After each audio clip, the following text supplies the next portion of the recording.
not so great outing against the Falcons. So this is our first time this season we have seen Rodgers being considered the favorite in the MVP race over Mahomes. So, Dom, who do you think deserves to win the MVP race? Well, I mean, I think all three of the guys you put up there deserve to win it. I think obviously Rodgers and Mahomes probably deserve it a little bit more than Josh Allen, but I think Rodgers is going to get it for one reason because of what Ryan said on Get Up. We just got off Get Up, and Ryan said that he has the story behind him. Not only is he playing well, but he has this great story behind him. But I want to take it the other direction, actually, because I want to see if I can convince you that Josh Allen deserves to be the MVP. Because I think we all accept that Aaron Rodgers and Patrick Mahomes are the best quarterbacks. I'm going to try. I'm going to do my best because we both agree that if you could pick one quarterback, it'd be Patrick Mahomes. And we both probably agree that right now, Aaron Rodgers is playing well at the right time. But Josh Allen, his only loss in the last 9 games was off that Arizona Hail Mary. And he's been killing as far as stats are concerned. The only problem is those other guys have been killing too as far as stats are concerned, and his stats aren't better than them. But the argument for Josh Allen being MVP is he's demonstrated his value by the fact that his first 2 years, he had like a 49 QBR, which is below league average. And that team won 5 games and won 10 games. That team is a juggernaut now because his QBR is in the 80s. Like, he has demonstrated his value because he changed the fortunes of that team. You could argue that maybe it was Stephon Diggs. Maybe Stephon Diggs deserves to be in this conversation because he's changed that offense. But I think what Josh Allen has done in that organization, and he's proven a lot of us wrong because I thought Josh Allen wasn't going to be a good pro. And I was right for the first 2 years. And then he made this miraculous leap in year 3 to playing like an elite quarterback week in and week out. I didn't see that happening. So to your point about it being about the story, about the league's protagonist, if you want to put it in that type of terms, the story that he's had this season, I think is more impressive. And maybe it puts him in line for most improved or something like that. But it's more impressive. His story, I think, is more impressive than Patrick Mahomes and Aaron Rodgers.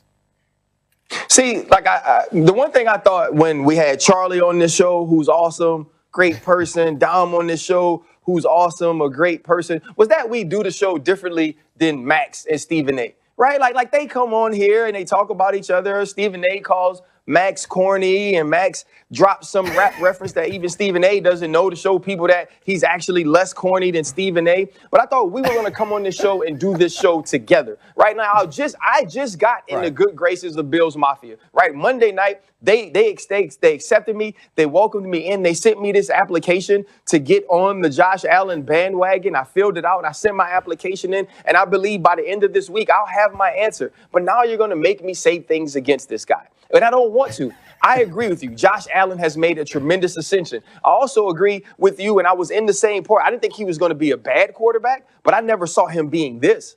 And now you see all of this improvement. You see how good this team is. You have to say, okay, there's a dude on that team with 120 catches, right?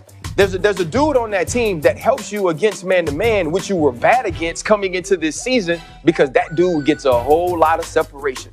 And that's Stephon Diggs. And now, Josh Allen should not be in any way hindered or counted as a negative against him because he has Stephon Diggs. Because that's what smart teams do, right? The Kansas City Chiefs gave Patrick Mahomes, Tyreek Hill, Travis Kelce, McCole Hardman, Clyde Edwards-Helaire, Le'Veon Bell. They built the team around him to make him good. So you don't necessarily say that's why Josh Allen can't win it. But Josh Allen's third this year. Right? Because you also have to remember in the last game that they lost, which was the Hail Mary, Josh Allen also threw 2 second-half interceptions. And the reason they were ever losing and he had to come back and have that great late 2-minute drive was because he threw 2 interceptions and he allowed the Arizona Cardinals to stay in the game.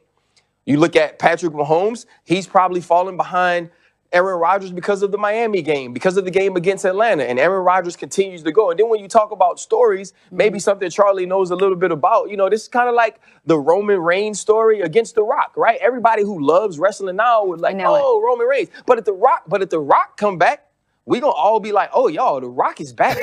He got more muscles now. He got less hair. He don't wear a fanny pack, but The Rock is back, right? And when he asks us if we smell what he's cooking, you gonna smell it. You see what I'm saying? And that's what Aaron Rodgers is right now. Aaron Rodgers has conjured up some of that 2010, 2011 stuff, bro. And the numbers read it, and with the numbers reading it, and after the narrative we set of them not having a possibility to contend because they ain't have no receivers, and you come do this, and Devontae Adams do what he's doing, oh, man, you got to give it to A-Rod. Oh, yeah. Got to. Yeah, I mean, Okay, so A-Rod is my cooking other something question, guys. funky this season. Oh, sorry, go ahead. No, I want to hear what he's cooking. I want to hear about this funky dish. Oh, no, I was just saying A-Rod is cooking something funky this season, and he definitely is deserving of it. And I'm not going to come at you with a bunch of stats because I tried my best to find some stats that made Josh Allen better than those guys. And every way I sliced him, he came up short. Hey, but I do think that did you fold me like, oh boy? I didn't. I should have. But the argument that you were saying, like you were pointing out that they have great or that he has great receivers, like that they don't have those same benefits in Green Bay and in Kansas City. Like Adams, I said if that. you're going to say anybody is better than Diggs, like Adams is better. That O-line is great. I know you said it. I'm just saying that you can't pretend like that is a strike against him. And your point about him throwing those second half interceptions. Stop Stephen A. me. I know. Okay. You're Stephen A. me. Okay, my bad. Stephen A. me. I'm in the chair. I'm in the chair. Stuff I ain't it hit me because I'm in the chair. Stephen A. always talk about I watch you on SportsCenter and all that. Stop that. Stop it.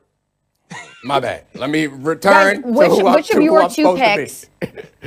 I think. Which of your two picks, Aaron Rodgers or Josh Allen, sorry, Charlie, do you see more likely disrupting the Chiefs in their path to repeating as Super Bowl champs? Ooh. Dom, you can start since you were speaking. Ooh, that's a good question. Nice job there. That's another one that's going to make me make one of these faces. I think that Aaron Rodgers. I feel like I see the Chiefs getting to the Super Bowl, and if they lose, it's going to be there. I have a hard time imagining them getting knocked off before the Super Bowl by Josh Allen and the Bills. Not because they aren't good enough, just because I think that we haven't seen Mahomes not show up in a big moment. And to the point you made about Josh Allen's interceptions putting him in that hole to lose to potentially. Well, no, they did end up losing that game to the Cardinals. He also made that incredible throw that was like the best throw of his career to Stephon Diggs, and Stephon Diggs didn't have a ton of separation.